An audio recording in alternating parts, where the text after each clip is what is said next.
her hair. And, you know, I get asked a lot about highlighting curly hair, and there's so many things that are still the same, but there's a lot of things that, you know, these are just things that if you want to be sure to like be really suited for everybody, there are some things that would be helpful if you kind of like were mindful of or tweaked or, you know, whatever that looked like. So if that's something that interests you, then just keep on watching. So sectioning wise, if you've seen my videos before, you know that I do love me a good mohawk when it comes to high impact blonding. So that part is the same. I'm really doing my same sectioning for the most part. I don't always do mohawks, but for a lot of high impact looks, I do. So yeah, this is not like new information. Now, what you see me doing right now, we are just as some context for what we're going for. We are going for pretty high impact look for blonding. We've been in the process of taking her pretty blonde since I started doing her hair back in the spring. And we want it to be an overall look of like more baby lights up top of blonde and it being pretty full coverage on the ends. She actually isn't opposed to the underneath of her hair staying dark, which is helpful. So we're doing a mix of baby lights and my version of curly hair teasy lights, which I'm going to show you actually here in a second. I'll get to that, how I go about that here very quickly.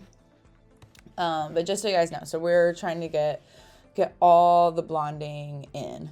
So one of the things that I really like to do that I feel like helps to set your color apart from others when it comes to curly hair highlighting is making sure that if you are opting for weaves, you are kind of like stitching your weaves along with their curl pattern. So I do a lot of like fine detailed baby lighting work, which means I'm taking very fine sections, which a lot of time being that the finer the section, the better.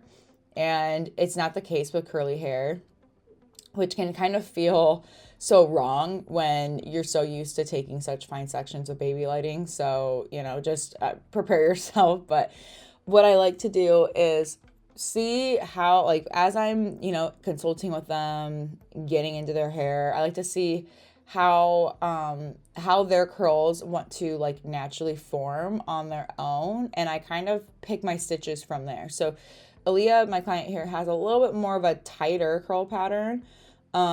It's not like, you know, 4C or anything by any means, but it is on the tighter side. So I still am taking like tighter stitches, but they're definitely more of like what we kind of would remember as our traditional highlight stitches from back in beauty school compared to like our baby lighting stitches, if that makes sense. I'm also taking a little bit thicker of sections too, just in general.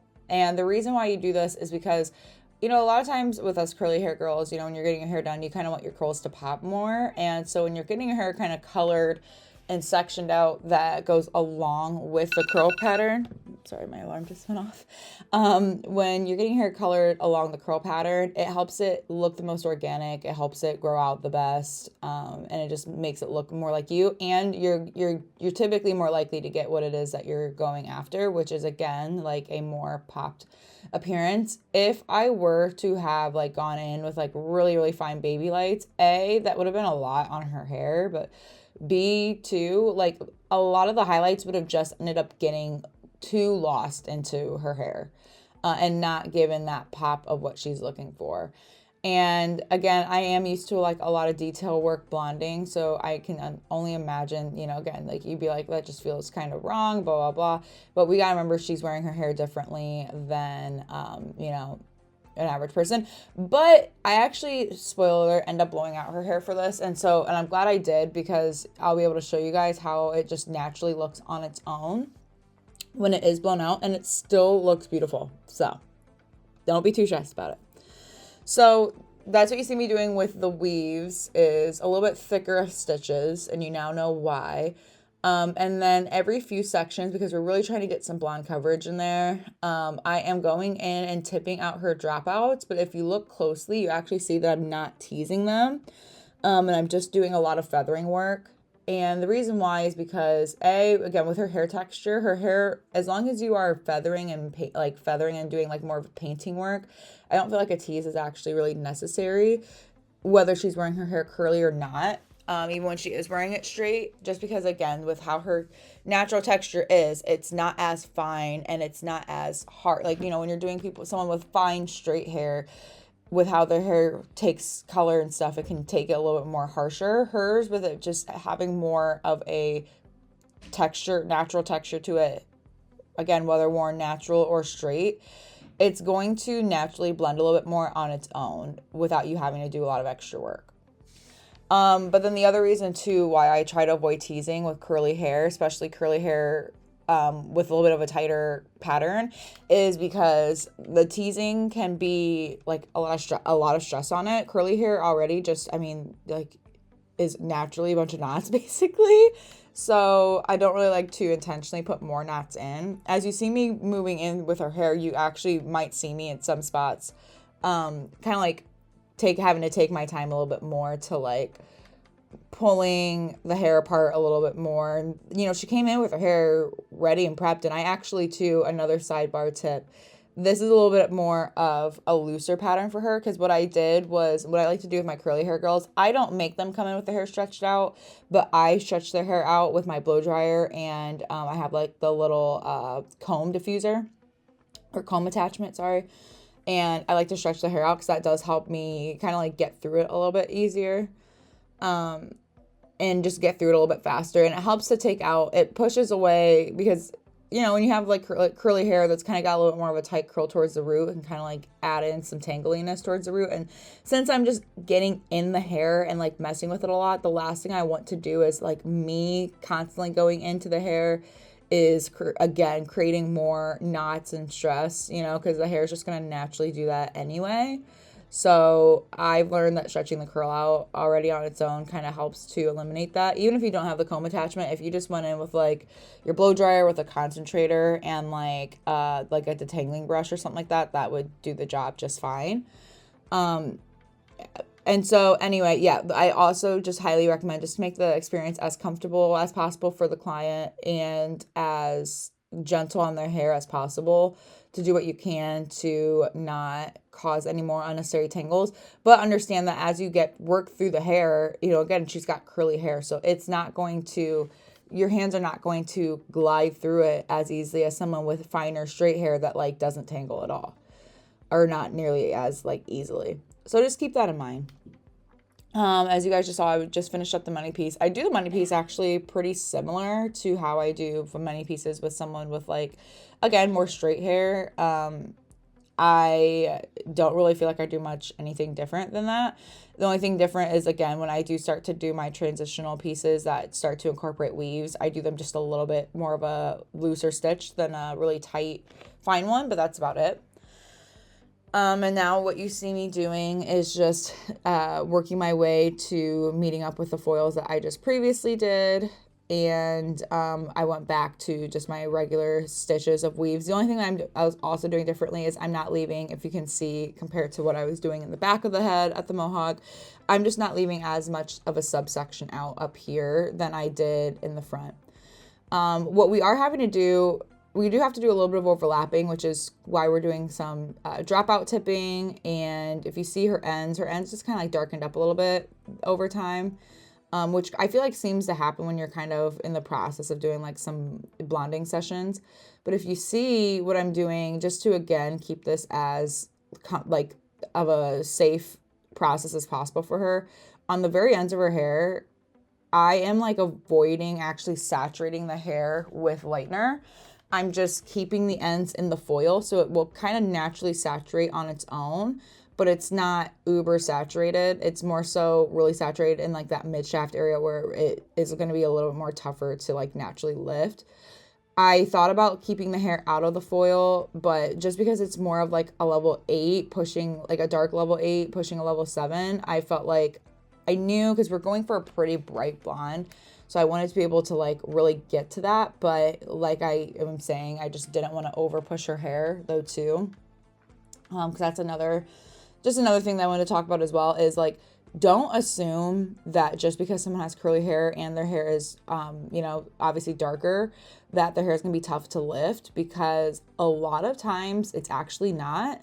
A lot of times, in my opinion, curly hair actually lifts a little faster. Hers case is a little different. She has old color that we're still breaking through.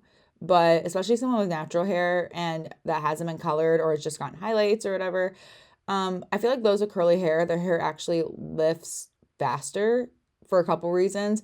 One of my theories, and I could be wrong, but a lot of us curly hair girls, we have to clarify our hair a lot. So we have like, while we may have like a little bit of product buildup from like if we hadn't clarified our hair before getting it done, but we're clarifying our hair a lot more frequently than someone that doesn't have curly hair does, because we have to put a lot of products in it. And you have to, that's like one of the biggest maintenance things with curly hair, is clarifying it frequently. But the main thing actually is because a lot of times, while curly hair, and my hair is like a perfect test to this, while curly hair has so much volume, obviously, so it makes you look like you have a boatload of hair, a lot of people with curly hair actually don't have a very high density. It just has, again, because the texture is different and there's a pattern there, it makes it feel, it gives it more of like that poof feeling, and it makes it, and so because of that, it makes it feel like you have a lot more hair than what you actually do. And like I said, my hair is a perfect test to that. When I wear my hair naturally straight, I have to have some form of an extension in, because it's like way too fine. It doesn't do anything. That's why I like to wear my hair curly these days, is because it's just the easiest way for it to like have a statement to it, and it's thoughtless at this point. But yeah, so just because the hair is darker and I feel like there's just this misconception that like, okay, people that have like texture to their hair is a little bit harder to work with, and it's definitely not the case. It's just knowing how to go about it, basically. So because of that, yeah, like I said, don't over lighten the hair. Don't be too aggressive on it. You want to actually be a little bit more careful. With being a blonding specialist, the way that a good blonding specialist knows when to kind of like break the rules and when to bend them a little bit, and even better one knows when they need to play it safe. And to me, curly hair is one of those times where you need to know to play it safe, because the last thing you want to do is get someone to the blonde that they want and their curl patterns change and it's really dang obvious. I feel like it's a little bit more obvious to tell when someone does have curly hair if their hair is compromised or not, because their pattern most likely like changed. And like everyone says, like even my hair was like this too. Your hair just got like permanently altered. So like, you do need to be a little bit more practical with it. And I do always tell all my curly girls, like there is be prepared for, your texture to kind of loosen up, especially like these first couple weeks, and whatnot. And I kind of give them some repair and, damage control things to do at home.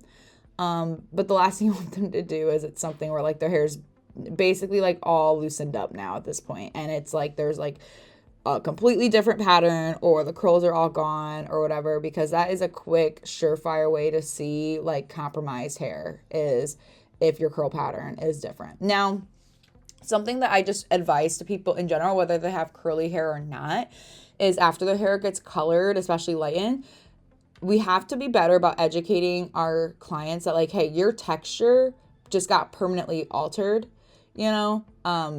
that's literally what lightener does. It goes into the melanin, and it goes into the cuticle, removes the melanin from the hair. That is a permanently altering service. So the hair is going to feel and act a little different.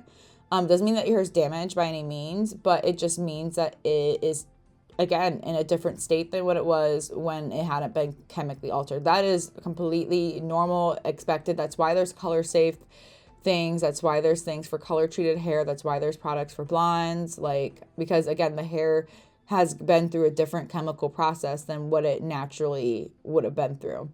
Now you see me working in the back, and I'm just going in, and like I said, we're leaving like the underneath most area alone, but I'm going in through like basically everything from the nape up, and I'm not adding more highlights to the roots, because with where the highlights are placed, you wouldn't even really notice it. But what I'm doing is taking thicker weave stitches, and with where her hair has been like previously colored at, I'm just basically like tipping that out And again, as you see, I am not teasing that. I am just doing a lot of feathering work because her hair doesn't need it and that's just going to stress it out. And so it's kind of like a way of doing like, I don't know, like lower teasy lights for, again, like I said, for curly hair basically. But with how we place, since we place the highlights more so on top, the highlights up top will be covering most of her roots down here. And we did still also too, she did say like she still wanted dimension in her hair as well. She just wanted to have a lot of blonde in with it also basically. And then I don't feel like I talked about the sides as much, but what I did through the sides is I did like the side money piece part, and then same thing, like I didn't do as much high blonding, but I left a little bit of dimension out. And something else that I like to do is right when I am done with lightening everything, I like to, especially the places on the ends where I know that we were doing a lot of blonding work on the ends, I like to see if those foils are ready to pull those out right away. For what I keep saying, again, to like keep her pattern and her texture protected as much as possible. And because curly hair does seem to lift a little bit faster than those that don't, like a lot of times when I'm doing dropouts, those take the longest to lift. But in this case, they didn't. And so what I made sure to do was pull out the dropouts, and I'm just kind of like brushing this lightener through just to make sure that it's out. I didn't necessarily like feel like it was necessary to rinse it out per se, but I felt like just pulling it out to let it dry out and then brushing through it a little bit was enough to basically deactivate the lightener. And yeah, like I said, I'm sorry, you guys. My girl wanted me to blow dry her hair. If I'm being honest, like 95% of my curly hair girls have me blow dry their hair here in the chair because it's just easier to have a hairstylist do it for you. She literally told me that when I blow out her hair, she's able to like let it last like 10 to 14 days, which is amazing. So I just did her hair last week. Otherwise, I would have her see if she wanted to send me a curly hair picture, but she I'm not going to make her style her hair natural just for a picture really quick. But this is her after. So as you guys can see, even though we do thicker stitches, it is still stunning. I'll show more pictures of it here in a second too, or more clips of it, but it looks so good. Her hair's so bright, and we did a blowout on her, and it just looks so good. Her hair is so healthy, and there was literally no damage at all. We just had to do like a standard trim. Let this be your sign if you do a lot of blonding that, you know, if you're doing someone that maybe isn't a natural level 7, that you can tweak your rules a little bit, take those thicker stitches, and what's going to look good on, you know, the natural level 3s and 4s is going to look a little different on our natural level 7. So we need to make sure that we have broader approaches to this stuff. Thank you guys so much for watching. Bye.